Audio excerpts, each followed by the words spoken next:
Hi viewers, welcome to స్వదేశీ kitchen. ఈరోజు అయితే మనం ఒక మంచి వెరైటీ కర్రీ ట్రై చేద్దామండి. అదేంటో చూసేద్దాం. ప్రాసెస్లోకి వెళ్ళిపోదాం రండి. Let's go.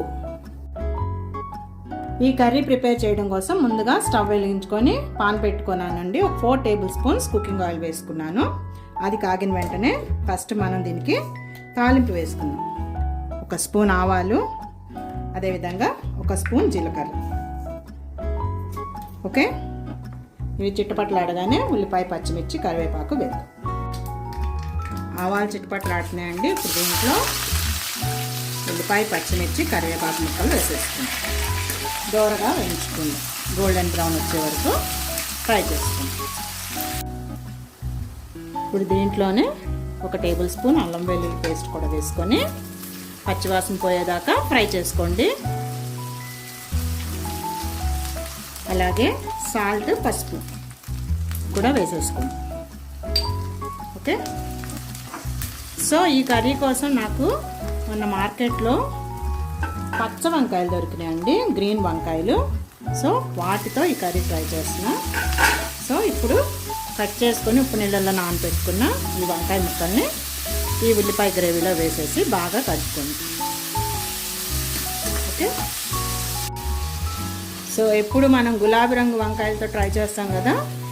యాక్చువల్గా ఈ పచ్చ వంకాయలు పచ్చడికి బాగుంటాయండి, లావుయ్యి. నేను దీన్ని కర్రీకి కూడా ట్రై చేస్తున్నా. ఎలా వస్తుందో చూద్దాం. ఈ వంకాయలు నీరు ఎగిరిపోయిందండి. ఇప్పుడు దీంట్లో మనం కారం, ధనియా పౌడర్, 1 టేబుల్ స్పూన్ కారం, 1/2 టేబుల్ స్పూన్ ధనియా పౌడర్, అలాగే కొద్దిగా పుదీనా వేసి బాగా కలుపుకోండి. ముక్కలకు పట్టేటట్టు బాగా కలుపుకుందాం. ఇప్పుడు ఈ ముక్కల్లో ఒక చిన్న గ్లాసు వాటర్ పోసుకుందాం. బాగా కలుపుకొని మూత పెట్టుకొని ఒక 10 మినిట్స్ సిమ్లో పెట్టుకుంటే వంకాయ బాగా మగ్గిపోతుంది. సో దానికి ఏం యాడ్ చేయాలో మళ్ళీ చెప్తా లాస్ట్. ఓకే,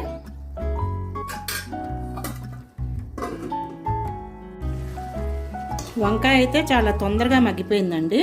ఇప్పుడు ఫైనల్గా మనం దీంట్లో ఉడికించి పెట్టుకున్న బొబ్బర్లు, అలసందలు అంటాం కదా, అవి నేను కుక్కర్లో ఒక 3 విజిల్స్ రానిచ్చుకున్నానండి, లైట్గా సాల్ట్ వేసుకొని. సో ఇవి యాడ్ చేద్దాం. చూసారా, వంకాయ అలసందల కర్రీ ఎలా ఉందో చూసారా, ఎంత కలర్ఫుల్గా, ఎంత బాగుందో. అట్ ద సేమ్ టైం ఇది అంతే హెల్దీ కూడా, ఎందుకంటే అలసందలు చాలా మంచిది, ప్రోటీన్స్.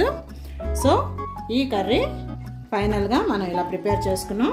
దీన్ని లైట్గా కొత్తిమీరతో గార్నిష్ చేసుకొని ఫైనల్గా మనం గరం మసాలాతో కోటింగ్ ఇచ్చుకుందాం. ఓకే, ఎందుకంటే మసాలా ఉంటే ఇలాంటి పప్పులు కర్రీలకి బాగుంటుంది కాబట్టి గరం మసాలా యాడ్ చేసుకొని ఒక్క 2 మినిట్స్ సిమ్లో పెట్టేసుకుంటే మొత్తం ఇంగ్రీడియంట్స్ అన్నీ బాగా కలుస్తాయి, టేస్ట్ కూడా ఎన్హాన్స్ అవుతుంది. ఓకే, ఇప్పుడు ఒక్క 2 మినిట్స్ మళ్ళీ మనం లిడ్ పెట్టేసుకుందాం. ఓకే, కర్రీ అయితే బాగా ఉడికిపోయిందండి. ఒక్కసారి ఉప్పు, కారం అన్నీ చెక్ చేసుకోండి. ఫైనల్గా స్టవ్ ఆఫ్ చేసేసుకోండి. ఓకే, చూసారా, ఎంతో హెల్దీ అయిన వంకాయ బొబ్బర్ల కూర ఆర్ వంకాయ అలసందల curry, which is very healthy, suitable for breakfast, lunch and dinner. Okay, ఒక కర్రీ చేసుకుంటే మనకి 3 విధాలుగా పనికొస్తుంది. బ్రేక్ఫాస్ట్ చపాతీ, పూరీలోకి పనికొస్తుంది, అలాగే వైట్ రైస్లో లంచ్కి, డిన్నర్కి కూడా పనికొస్తుంది. సో టేస్ట్ అయితే చాలా బాగుందండి. మీరు అందరూ కూడా ట్రై చేయండి. See you in the next video. Bye friends.